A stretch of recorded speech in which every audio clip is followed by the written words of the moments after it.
تو وہ کمپرومائز کر گئی. اچھا، اس میں جاوید صاحب یہ نہیں ہو سکتا ہے کہ آپ کیا سمجھتے ہیں کہ ان کی 22 سالہ جدوجہد ہے اپوزیشن کی، تو وہ اس کو آپ تسلیم کرتے ہیں کہ انہوں نے اتنی جدوجہد کی اور ظاہری بات ہے اس کے بعد اقتدار پاور میں آنا ضروری تھا؟ دیکھیں، میں یہ سمجھتا ہوں کہ پاکستان کی تاریخ کے اندر سیاست میں جتنی محنت عمران خان نے کی ہے کسی اور سیاستدان نے نہیں کی.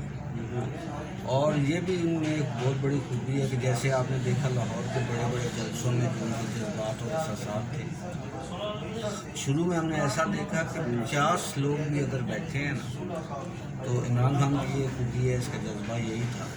اور اسی طرح وہ پوری بات ایجوکیٹ کیا انہوں نے. دیکھیں، یہ ایک مثبت پہلو ہے، لیکن جب آپ پارٹی مینیفیسٹو پہ for the sake of power compromise کرتے ہیں، آپ انڈائریکٹلی جمہوریت کا قتل کرتے ہیں. جب آپ ایک سیاسی کارکن کا جمہوری قتل کر کے ایک دوسرے بندے کو اوپر لے آتے ہیں تو پھر وہ تو ناقابل قبول ہے. اس طرح تو ملک کبھی ترقی نہیں کر سکتا جب آپ اس طرح سے کمپرومائز کریں گے. یعنی آپ کے کہنے کا مقصد ہے کہ جب آپ نے دیکھا کہ ٹریک سے پی ٹی آئی ہٹ رہی ہے، جو نظریات ہیں ان سے ہٹ رہی ہے، تو آپ علیحدہ ہو گئے، پھر آپ نے اپنی پارٹی بنائی اور اس وقت آپ آزاد عوام تحریک کے چیئرمین ہیں. تو یہ بتائیں کہ آپ کی پارٹی لوگوں کو کیا دے سکتی ہے؟ یعنی آپ کے جو نظریات ہیں وہ کس قدر اتنے پاورفل ہیں کہ عوام آپ کی طرف اٹریکٹ کرے؟ اس کا آپ کیسے ڈیفینس کرتے ہیں اس بات کا؟ دیکھیں، جو NA-53 سے میں الیکشن لڑا 2018 میں، جب عمران خان اور شاہد خاقان عباسی کینڈیڈیٹ تھے اور آزاد حیثیت میں لڑا.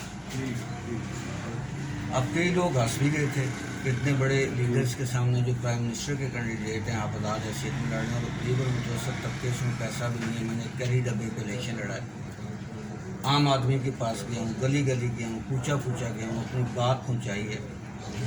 اسلام آباد کا میں بہت پرانا شہری ہوں، تقریباً 50 سال سے میں یہاں رہ رہا ہوں. جو جی سیریز سے G6 سے شروع کر کے آپ G12 تک چلے جائیں اور پھر ان کے سراؤنڈنگ میں جو دیہی ایریاز ہیں اور ان کے جو مسائل ہیں، اس میں تاجر برادری کے یہاں پہ مسائل ہیں، ایجوکیشن میں مسائل ہیں، پھر آپ کی جو لیبر یونینز ہیں ان کے اندر مسائل ہیں، آپ کے انسٹیٹیوشنز کے اندر مسائل ہیں. وہ مسائل کو زیادہ بہتر حل وہ کر سکتا ہے جو خود ان مسائل سے گزر رہا ہے، جو ان کو فیس کر رہا ہے. جب پیراشوٹ کے ذریعے لوگ اوپر سے آ جاتے ہیں تو اس کو تو عام بندے کے مسائل کا اعتراض نہیں ہوتا. مثال کے طور پہ پاکستان تحریک انصاف کی اور جو تعمیراتی شعبے کو بڑا پروموٹ کر رہی ہے. NA-53 سے عمران خان الیکشن لڑے. NA-53 میں ان کی رہائش گاہ ہے، ملک کے پرائم منسٹر ہیں، اور جس علاقے میں وہ رہ رہے ہیں اس کے سراؤنڈنگس میں جو بجلی کے میٹر ہیں پچھلے 2 سال سے وہ بین. یعنی کہ ادھر اگر ایک شخص، میں ایک چھوٹی سی بات کر رہا ہوں کہ عمران خان کا حلقہ ہے، ان کا پڑوس ہے جہاں وہ رہ رہے ہیں، جناب محترم، بجلی کے میٹرز نہیں لگ رہے. ایک بندہ کسی طرح کروڑ روپیہ کر کے 5 مرلے کا پلازا کھڑا کرتا ہے اور پڑوسی سے وہ بجلی لیتا ہے، دھرتا بھی جاتا ہے کروڑ روپیہ لگا کے. یعنی کہ یہ مطلب ایک عوامی مسئلہ ہے، بالکل نظر انداز ہے. دوسرا آپ یہ دیکھیں، آپ گیس کے میٹر کے لیے اپلائی کریں. چیئرمین صاحب کے جو حلقہ ہے انہوں نے ظاہر ہے کسی اور کو ٹکٹ دیا، وہ نکمے لوگ ہیں، کام نہیں کر پا رہے. گیس کے میٹر کے لیے ایک بندہ اپلائی کرتا ہے، اس کو 6 مہینے کا ٹائم لگتا ہے. اور ابھی آپ گیس کے آفس میں چلے جائیں، جو نارمل فیس میں غریب آدمی کرتا ہے وہ 6 مہینے کا ٹائم ہے. اور اگر آپ ارجنٹ بیسس پہ کرتے ہیں 25,000 روپئے جمع کراتے ہیں، جس کے بعد بھی 3 سے 4 مہینے لگنے ہیں. 2018 کی اپلیکیشن نارمل کی ابھی تک بڑھی ہیں. 2018 میں انہوں نے اپلائی کیا، مجھے گیس کے میٹر نہیں لگے اور یہ ویلفیئر کی بات کر رہے ہیں. یعنی جاوید صاحب آپ کے کہنے کا مقصد ہے کہ وزیر اعظم پاکستان عمران خان کے حلقے میں اور خصوصاً یہ جو ساتھ جو پی ٹی آئی کے 2 ممبران اور جیتے ہیں، پی ٹی آئی کی 3 سیٹیں سماج ہیں، ان پہ عوام کے لیے ترقیاتی کام ہونے چاہیے، وہ تیزی سے ہونے چاہیے. جو وعدے پی ٹی آئی نے کیے یا وزیر اعظم عمران خان نے کیے وہ پورے کرنے چاہیے.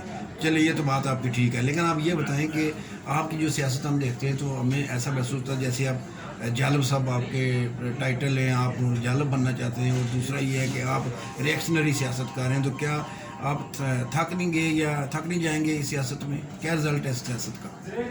دیکھیں، جب آپ حق بات کرتے ہیں تو حق بات کا تعلق ٹھکنے سے آئے گی.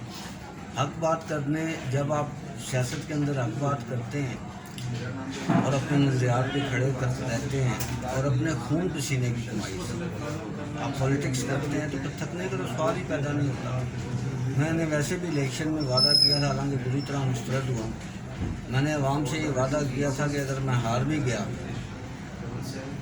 تو میں آپ کے مسائل اور آپ کے حقوق کے تحفظ کے لیے میدان عمل میں رہوں گا، اور اللہ کے فضل و کرم سے میدان عمل میں ہوں. اس پی ٹی آئی کی گورنمنٹ کے خلاف میں نے 3-4 پروٹیسٹ مہنگائی کے خلاف کیے، ان کی سنوائی نہیں ہے. اور پھر مجھے یعنی کہ میرے تھانوں کے ذریعے مجھے پریشرائز کیا گیا، تھانوں کے ذریعے مجھے پریشرائز کیا گیا، مجھے ڈرایا گیا تھانوں کے خلاف کہ اس میں حوالات بھی ہوتے ہیں، اس میں جیلیں بھی ہوتی ہیں، پرچے بھی ہوتے ہیں، کچہریاں بھی ہوتی ہیں. اور جس طرح پی ٹی آئی کے لوگ سوشل میڈیا پہ مجھے گالیاں دیتے ہیں، اللہ کے بندو، سیاست کی بنیادی غصب ہوتا ہے اخلاقیات. مطلب اخلاقیات نام کی چیز لوگوں میں نہیں ہے، جس کی وجہ سے ایک ملک کی سیاست میں فرسٹریشن. جی جناب، جاوید انتظار صاحب عوامی لیڈر ہیں. آج ہم نے ان سے بات کی، آپ تک ان کی باتیں پہنچائی. اس حوالے سے آپ اپنے فیڈ بیک دیجیے گا، اپنے ریمارکس دیجیے گا، کمنٹس دیجیے گا، پروگرام کو شیئر کیجیے گا، لائک کیجیے گا.